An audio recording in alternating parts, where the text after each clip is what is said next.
여러분 안녕하십니까? 잠깐만요. 네, 여러분 안녕하십니까? 오늘이 2025년 5월 17일, 토요일 날이죠. 오전 11시 40분을 가리키고 있습니다. 내가 요즘에 말이죠. DJI에서 나온 마이크를, 이게 예전에 쓰던 DJI에서 나온 무선 마이크인데, 이게 예전에 구입했던 큰 마이크를 여기다 다른 겁니다. 근데 DJI에서 새로 나온 마이크가 아주 작은 마이크가 새로 나왔어요. 이 미니, 크기가 작잖아요. 미니. 이 DJI에서 미니 마이크를 또 출시했거든요. 그래서 내가 미니 마이크를 구입해서 사용을 해봤습니다. 어느 것이 음질이 더 좋은가 이거를 테스트 해봤는데요. 이 음질 테스트를 해보니까 예전에 DJI에서 나왔던 이 큰 마이크, 이게 음질이 좋습니다. 최근에 나온 이 미니 마이크는 여러분 그렇잖아요. 어느 정도 물리적으로 크기가 있어야, 어느 정도 물리적인 크기가 있어야 성능이 좋아질 수밖에 없다 이런 얘기죠. 근데 이거는 미니 마이크가 돼서 그런지 음질이 약간 떨어져요. 그래서 지금 내가 녹화하는 거는 이 큰 마이크를 녹화하고 있는 중입니다. 그래서 여러분들 요 미니 마이크가 상당히 작고 아주 굉장히 가볍습니다. 이거는 좀 다르면, 마이크가 커서 다르면 좀 옷깃이 좀 이렇게 축 늘어지는 그게 있거든요. 근데 이거는 전혀 그렇지 않아요. 그래서 이것을 내가 음질 테스트를 해봤는데, 아까도 얘기를 했지만 어느 정도 물리적인 그런 크기가 있어야 성능도 유지가 될 수 있다. 이런 얘기를 내가 하는 겁니다. 그래서 이건 마이크 자체에서 그냥 스테레오 모노를 조정할 수가 있어요. 근데 이 미니 마이크는 너무 작다 보니까 이 마이크 자체에서는 모노 스테레오를 조정할 수가 없고, 샤오미 이 미모라는 애플리케이션이 있습니다. 그 애플리케이션에 들어가서 조정을 해야 돼요. 근데 보십시오.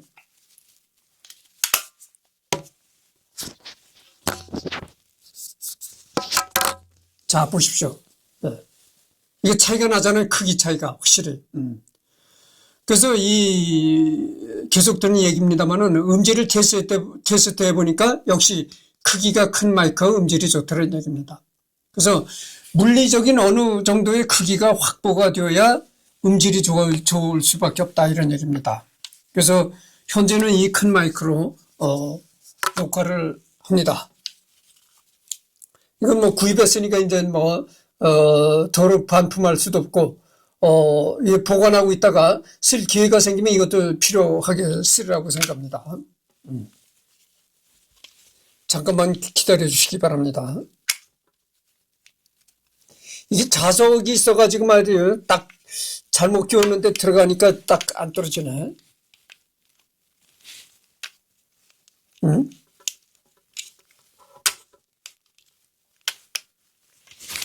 이게 큰 케이스에 내가 잘못 끼웠더니 또 자석 성분이 있어가지고 딱 붙어가지고 안 떨어집니다.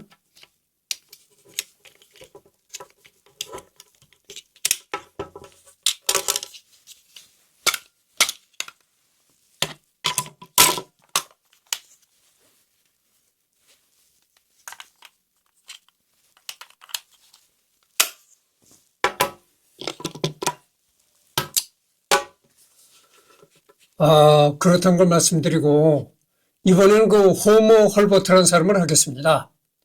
이 호모 헐버트라는 사람은 말이죠.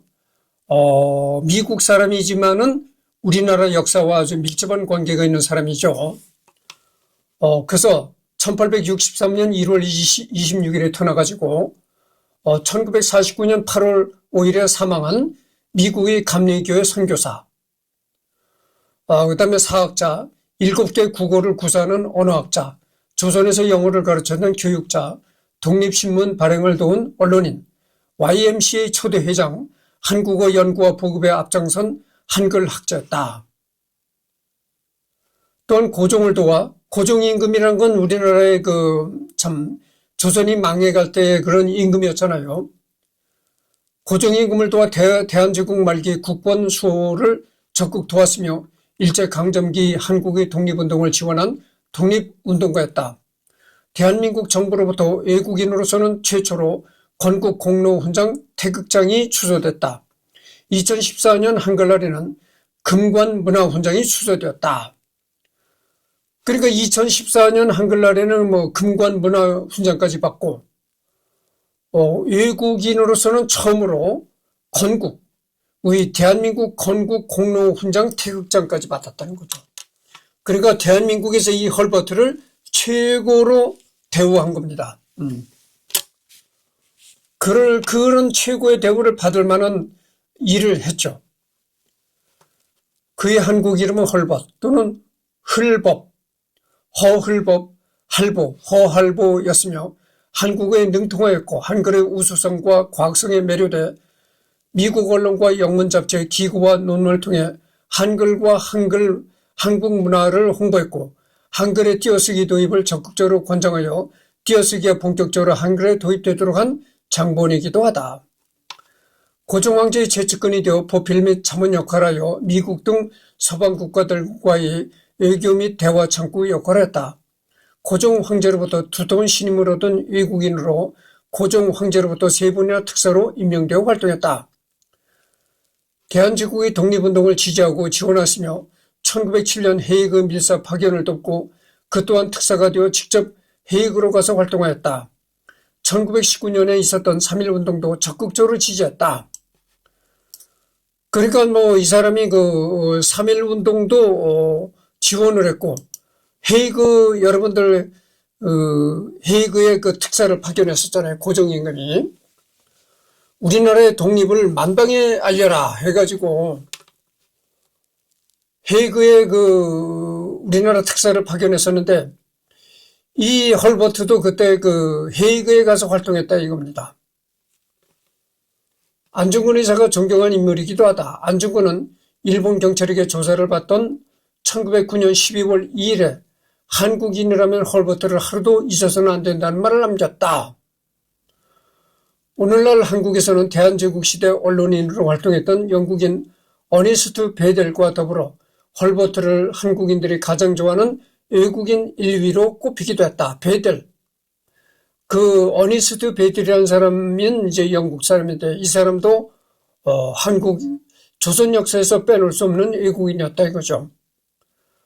1949년 한국 정부의 초청을 받아 광복절 기념식에 참가하고자 86세의 노구를 이끌고 40년 만에 다시 내한하였으나 누적된 여독으로 인해 입국한 지 7일 만에 8월 5일에 별세했다. 내가 젊은 날 사랑했던 한국 땅에 묻히고 싶다는 평소 고인의 유지에 따라 양화진 외국인 선교사 묘역에 안장되었다. 바로 이것이 그 헐버트의 묘지입니다. 여러분 마포구 합정동에 가면은 양화진 외국인 묘지가 있습니다. 거기에 이 헐버트가 이제 이렇게 묘지가 조성되어 있다 이거죠. 그래서 1949년에 이제 한국 정부가 이 사람을 헐버트를 초청한 겁니다. 그때는 이제 대한민국 정부가 수립됐을 때죠. 그러니까 완전히 조선이라는 나라는 완전히 망하고 왕정이라는 나라는 다 완전히 망하고 일본의 식민지로 있다가 그 다음에는 완전히 이제는 왕정과는 차원이 다른 대한민국이라는 대통령제 국가가 탄생된 것이죠. 그래서 대한민국에서 이 사람을 초청했었는데 광복절 기념식에 참가하라 그래가지고 왔을 때 그때 이 사람의 나이가 86세였다는 것이죠. 그래가지고 이 대한민국을 떠난 지 40년 만에 한국에 왔는데 한국에 온 지 7일 만에 그러니까 여독으로 여행 필요 이런 게 겹쳐가지고 8월 5일에 별세했다는 거예요. 세상을 떠났다는 겁니다. 그래가지고 이 사람이 뭐라고 유언을 했냐면은 내가 젊은 날 사랑했던 대한민국 땅에 묻히고 싶다 이렇게 유언을 하고 죽어가지고 그 양화진 외국인 선교사 묘지에 이렇게 묻혔다 이런 얘기입니다. 그래서 봅시다. 이 사람이 이제 헐버트의 사진이죠. 이때만 해도 이때 그 대한제국, 그러니까 조선 말기 대한제국 시절이죠. 그러니까 이때만 해도 뭐 초상화도 아니고 그렇죠. 헐버트 본인의 모습입니다. 출생은 1863년 1월 26일 미국 버몬트주 뉴헤이븐에서 출생했다. 사망은 1949년 8월 5일 86세로 서울특별시 청량리 위생병원에서 사망했다. 교파는 개신교 감리회, 부모는 켈빈 헐버트. 켈빈 헐버트라는 사람이 아버지고 메리 으드워드 헐버트가 어머니. 그 배우자는 부인은 메이 헐버트. 스라에는 3남 2녀. 유경공원 교수, 대한제국 학부 자문관, 연희대학교 특임초빙 교수, 1946년 미국 다트머스 대학교 대학원 헐버트 박사 기념사업회다.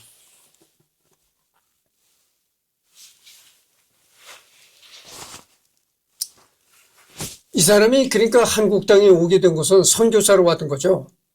감리교회 선교사로 한국에 왔다가 그렇게 그 조선 역사에 잊을 수 없는 사람이 되었다 이런 얘기죠. 그럽니다. 그래서 생애 어린 시절 헐버트는 1863년 1월 26일 미국 버몬트주 뉴헤이븐에서 아버지 칼빈 헐버트와 어머니 메리 으드워드 사이에서 3남 3녀 중 차남으로 태어났다. 그의 아버지는 미국 버몬트주 미들베리 대학교 총장이었던 칼빈 헐버트 목사였다.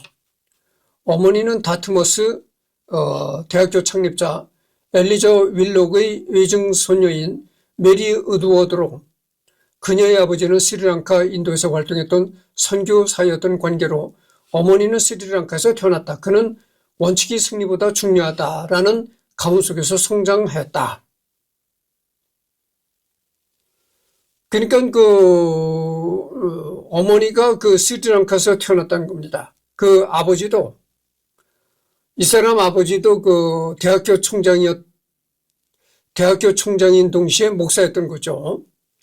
그래가지고 이 사람 아버지도 이제 스리랑카에서 선교사 노릇을 할 때 이 사람 어머니를 낳았다는 겁니다. 아니, 이 사람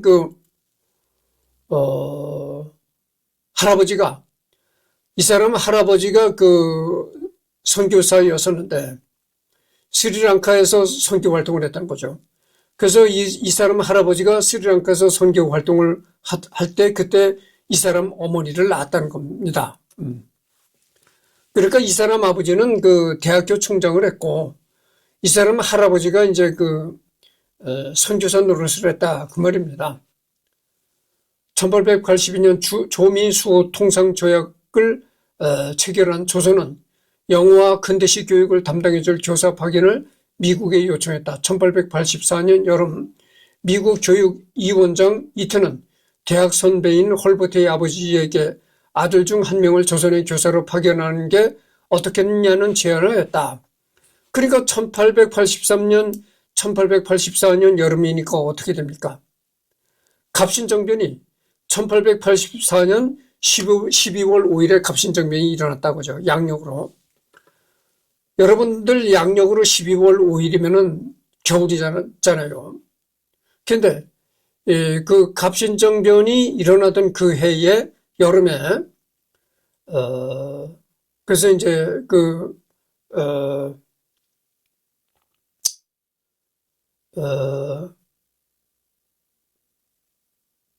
선교사로 하여튼 그랬다는 거죠.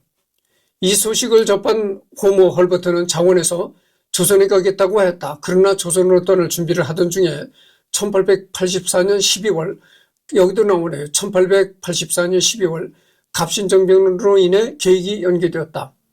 다트머스 대학을 졸업한 후 유니언 신학교에서 공부를 하고 있었던 헐버트는 포기하지 않고 조선과 동아시아에 대해 공부하며 준비를 계속하였다. 조선의 전국이 안정되자 헐버트는 조선에 가기 위해서 1886년에 유니언 신학교에서 학업을 중단했다.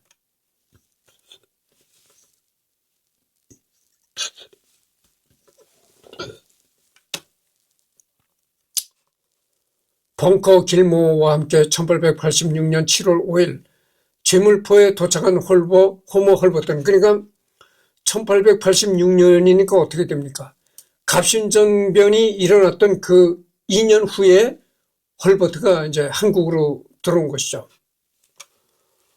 제물포에 도착한 호모 헐버트는 곧바로 서울로 향했다. 이들은 조선 최초의 국립근대식 학교인 유경공원 교사가 되었고, 헐버트는 영어와 지리를 가르쳤다. 1888년 3월경부터는 하루 2시간씩 제중원 학당에서도 학생들을 가르쳤다. 헐버트는 입국 직후부터 한국어 공부를 시작했는데, 학생들을 제대로 가르치기 위해서는 한국어 학습이 필수라고 생각했다고 한다. 제중원. 이 제중원은 말이죠, 조선정부가 1885년 4월 14일 최초로 설립한 서양식 병원이며 조선정부가 최초로 설립한 교육병원이기도 하다. 이 제중원이라는 것이 말이죠, 조선정부가 최초로 설립한 서양식 병원이라는 거죠. 이 기와집이 이 우리나라 역사상 최초로 서양식 병원이 설립된 겁니다.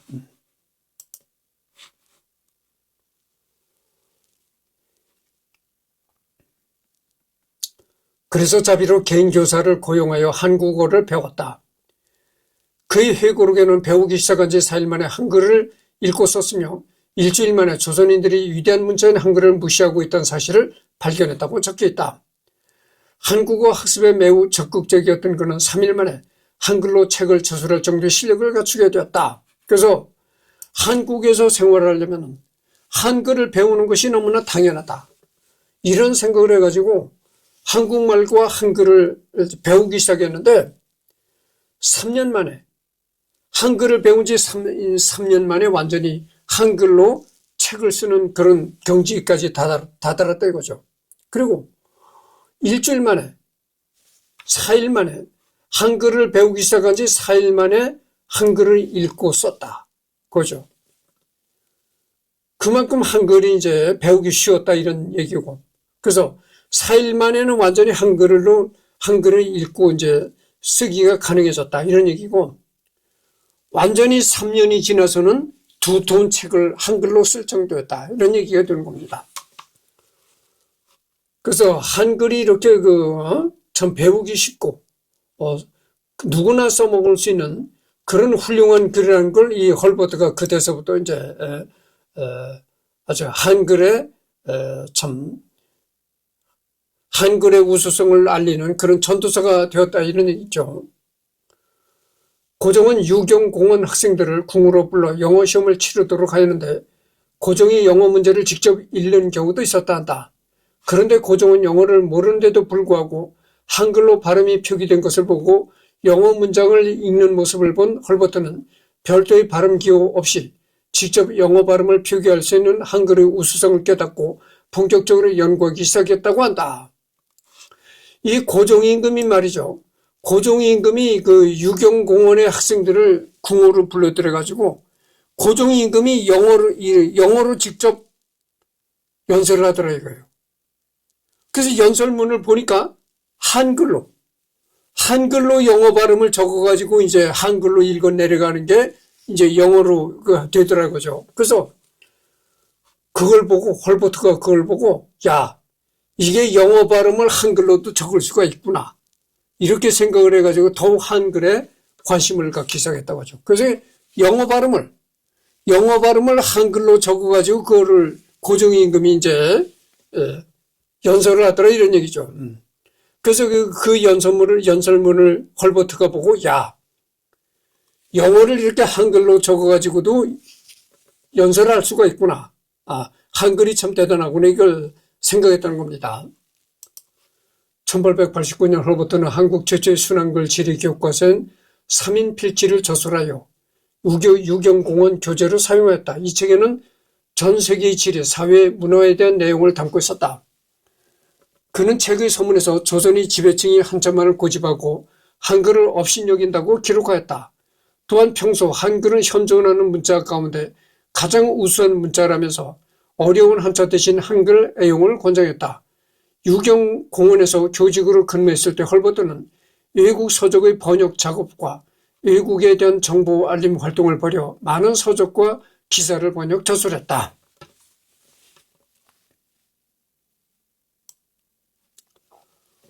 이렇게 100년 전에도 벌써 100년 전에 헐버트는 그렇게 한국에서 사용하고 있는 한글이 우수하다는 한글 우수성을 널리 전파하고 그랬지만 100년이 지난 1990년대까지도 한국은 한문 혼용을 사용했다 이겁니다. 그러다가 최근에 와가지고 이 컴퓨터가 보급되고 이래서 최근에 와가지고 거의 한글 전용으로 이제 가게 됐다 이거죠.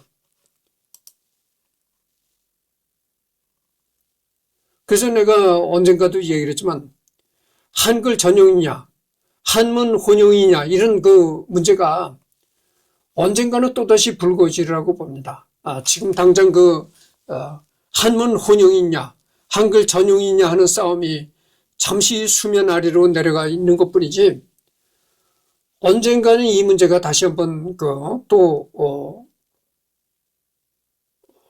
수면 위로 또 올라가지고 갈등이 격화되리라고 봅니다. 근데 내가 전번에도 얘기를 했지만 이 대한민국은 한문 혼용이냐 한글 전용이냐를 가지고 계속 갈등을 벌이고 싸움을 했다고죠. 근데 북한은 말이죠.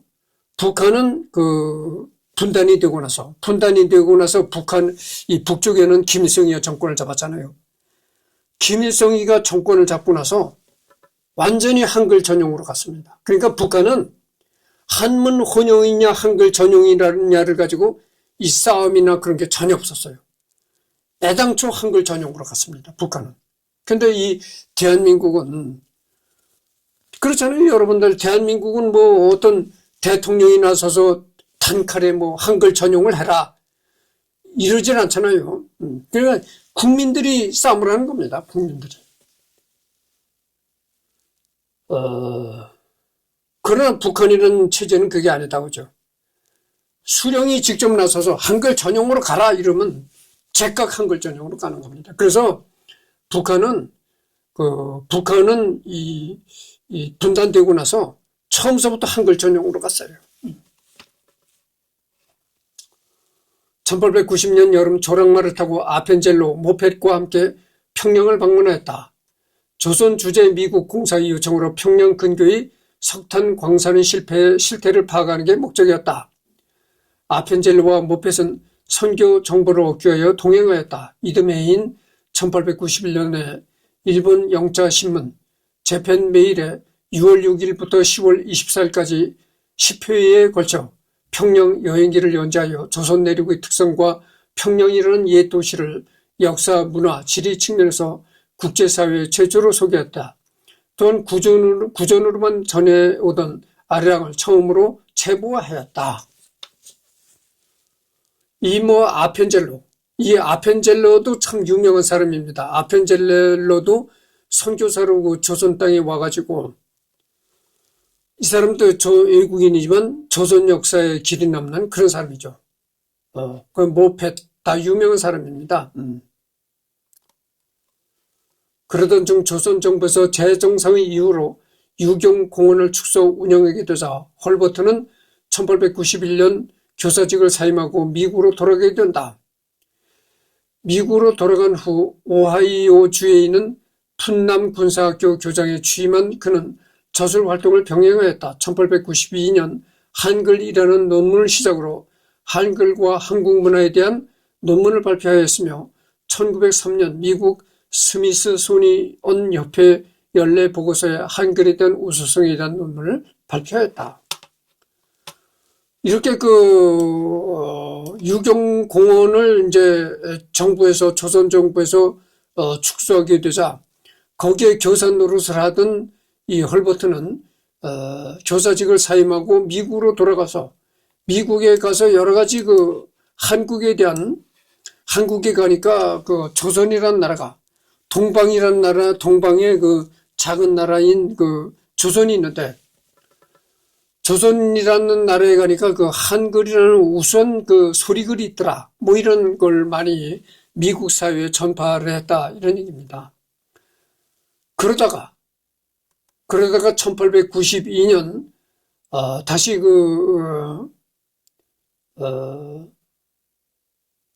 그러다가 다시 한국에 재입국했다. 그때가 이제 1893년이라는 거죠. 헐버트는 미국 감리교회 선교사 파송 준비 과정을 마치고 선교사 자격으로 1893년 10월 14일 다시 조선에 입국하여 선교 활동을 했다. 그는 감리교 출판부인 산문출판사의 책임을 맡았으며 배제학당에서 학생들을 가르쳤다. 배제학당에서 서재필, 이승만, 주시경 등이 그의 가르침을 받았다. 그는 한성부에 오기 전 미국의 한 출판사에서 출판에 대한 교육을 받고 왔으며 신시내티에서 신식 인쇄기를 들여왔다. 산문출판사는 그가 부임한 지 1년이 안 되어 전도지와 종교서적 100만여 면을 인쇄하여 경영을 자급자족할 수준에 이르렀다. 1895년 2년간 휴관했던 영문 월간지 한국 소식을 다시 발행하였고 최초의 영문 소설 한국어 번역판인 천로역정, 그거를 이제 천로역정이란 말이죠. 천로역정을 출판하였다. 그해 8월에 한글 로마자 표기법을 고안하였다. 1895년 10월 8일 명성 황후 시해 사건이 일어났는데, 당시 그는 언더우드 그리고 에비슨과 함께 고종의 침전에서 불침번을 섰다고 한다. 1899년 4월 서재필, 주시경 등과 함께 우리나라 최초의 민간신문인 독립신문을 발간하였다. 독립신문은 헐버트가 책임자로 있던 산문출판사에서 인쇄하였다. 또한 배제학당에서 가르쳤던 제자 주시경과 함께 한글을 연구하며 띄어쓰기, 마침표, 쉼표를 도입했으며 국문연구소의 필요성을 고종에게 여러 차례 건의하기도 했다. 한글을 연구했던 주시경, 이 주시경도 내가 언젠가는 할 것입니다. 한글을 연구했던 한글학자 주시경을 헐버트가 가르쳤다는 거죠. 그래서 자기 제자였던 주시경과 함께 한글을 연구하며 띄어쓰기, 마침표, 쉼표를 이런 거 도입했다 이런 얘기입니다. 예전에는 말이죠. 이 주시경이나 헐버트 전에는 띄어쓰기라는 게 없어요. 띄어쓰기라는 것도 없고 이 마침표, 쉼표도 없었습니다.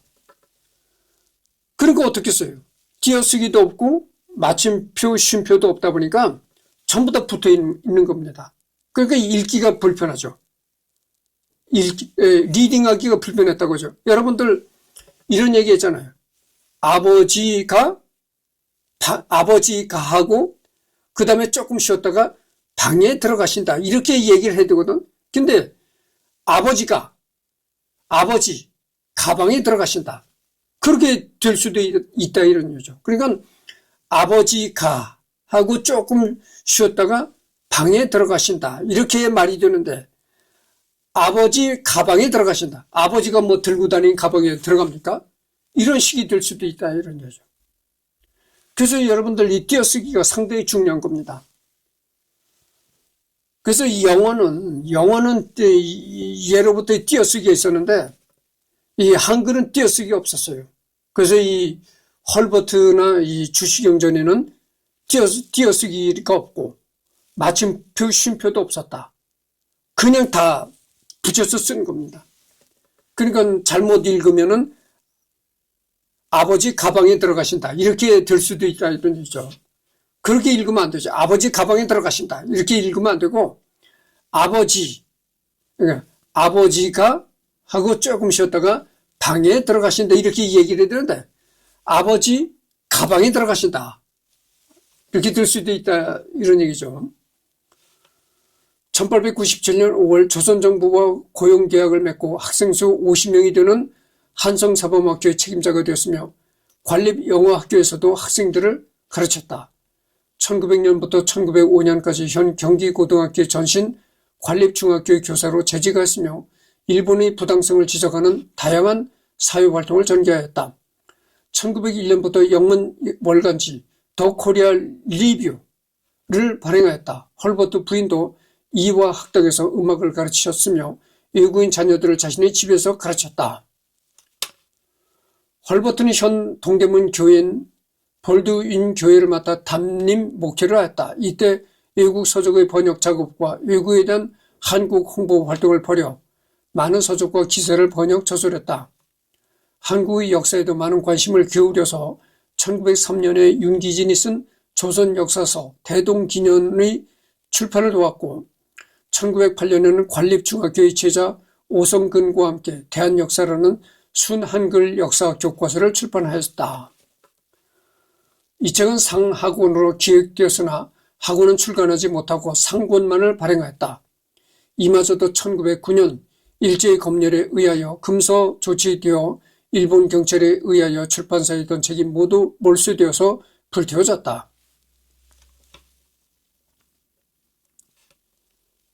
독립운동 지원 1890년대 중엽에 조선의 일본 제국으로부터 위협을 겪게 되는데 헐버트는 일제히 이런 침탈 행위를 목격하면서 조선의 국내 및 국제 정치, 외교 문제에 관심을 갖게 되었고 조선의 자주권 회복 운동에 헌신하기 시작했다. 1895년 을미사변 이후 헐버트는 고종을 호위하고 최측근 보필 역할 및 자문 역할을 하여 미국 등 서방 국가들과의 외교 및 대화 창구 역할을 해왔다. 헐버트는 고종의 신뢰를 가장 많이 받는 외국인이었다. 그러니까 조선과 미국 정부 사이의 외교의 가교 역할도 했다 이런 얘기입니다. 헐버트는 1903년부터 타임스의 개곤 특파원을 지냈으며 1904년에는 AP통신의 개곤 특파원을 지냈다. 그는 러일 전쟁을 깊이 있게 취재하여 송고하였다.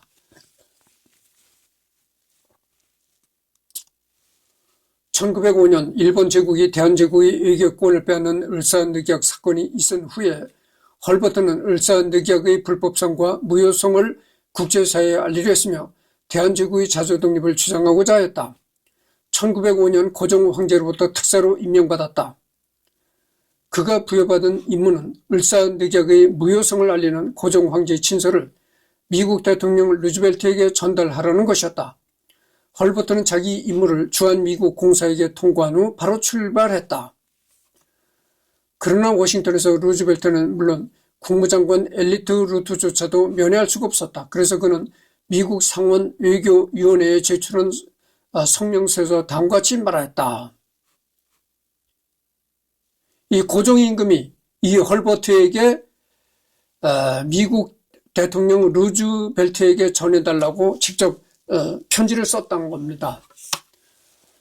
근데 이 편지는 루즈벨트 대통령한테 전해줄 수가 없었다 이런 얘기죠. 왜냐면은 왜 미국에서 이것을 반대해서 안 받았냐면은 친서 이런 것도 정식 외교 관계를 통해서 그러니까 외교 경로를 통해서 전달한다면은 미국 정부가 거부할 리가 없겠죠. 그러나 정식 외교 루트가 아니거든, 이거는.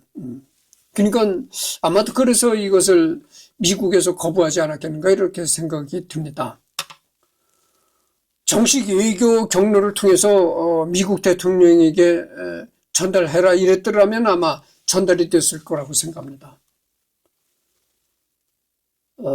나는 대통령이 친서를 열렬히 환영할 것으로 추측하였기 때문에 친서를 접수하지 않는다는 회답은 실로 청천벽력이었다. 여러 가지로 그 이유를 생각해보나 전혀 이해할 수가 없었다. 내가 친서를 가지고 국무성을 방문했을 때에도 그들은 바빠서 만나줄 수 없던 것이었다. 이 순간에 한국이 사경에 직면하여 고민하고 있는 것을 상기하고 한미 양국은 우호 조약상 약속이 있는 것과 양국의 공사관이 서울과 워싱턴에 주재하고 있다는 사실을 생각해달라고 말했다.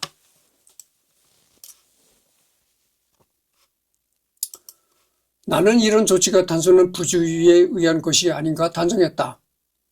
황제 친서의 거부는 분명히 미리 계획된 것으로 여겨지고 다른 거부의 이유는 있을 수 없었다. 국무성 당국자들로부터 내일 오라는 말을 듣고 이튿날 다시 찾아갔으나 역시 바쁘니 내일 오라고 거절당했다.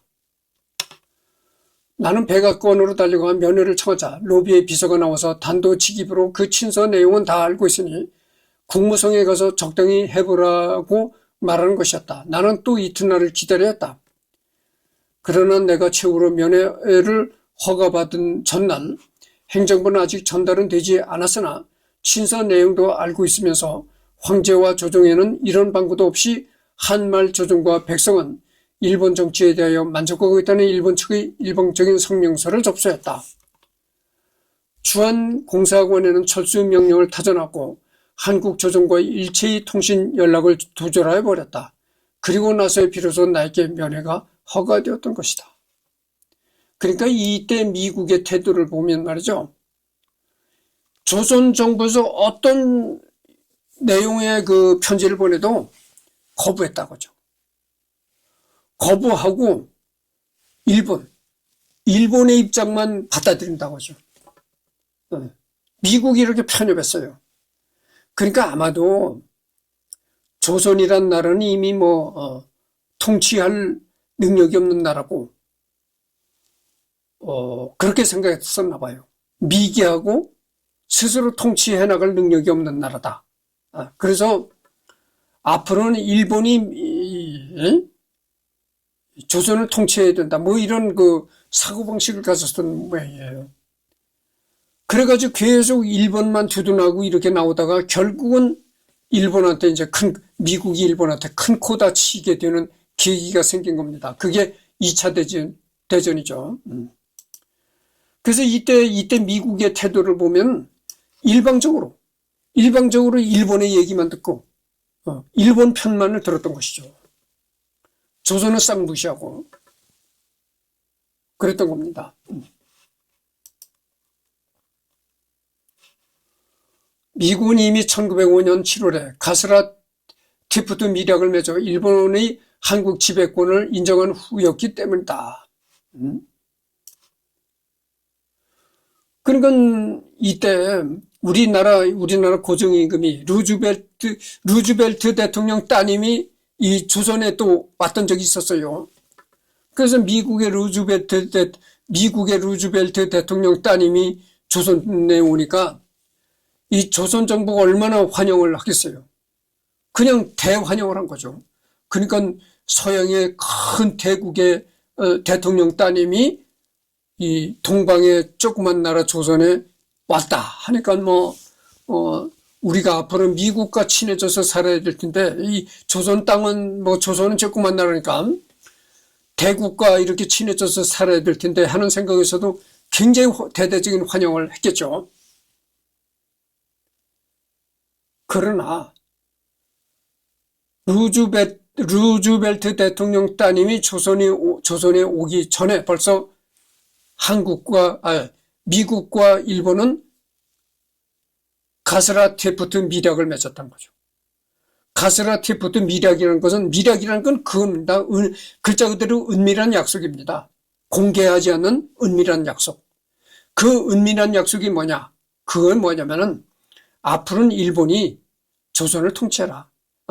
조선이란 나라는 미개하고 가난하고 스스로 통치해갈 그런 능력이 못 된다. 그러니까 너희 일본이 조선을 통치해라. 이렇게 미국과 일본이 은밀하게 약속을 맺었다는 거죠. 그게 이제 가스라티프트 밀약이라는 거죠.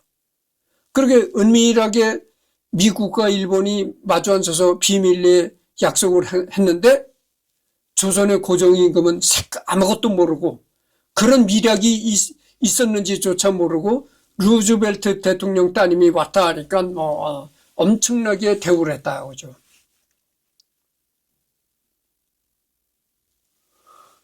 그러니까 내가 누누이 얘기를 하지만 일본이 일본이 미국을 상대로 전쟁을 일으키지만 않았으면요. 지금도 우리가 일본 국민으로 산다니까. 원래 나의 조상이 조선 사람이었다는 것조차 모른다고. 역사도 다 왜곡을 하니까. 역사도 다 왜곡을 하고, 조선의 역사는 건 다 싹 지워버리고, 그러니까, 야, 나는 원래, 그러니까 조상서부터 일본 사람이었다. 이렇게 알고 지금 살 겁니다. 근데, 영원히 우리가 일본 국민으로서, 살아갈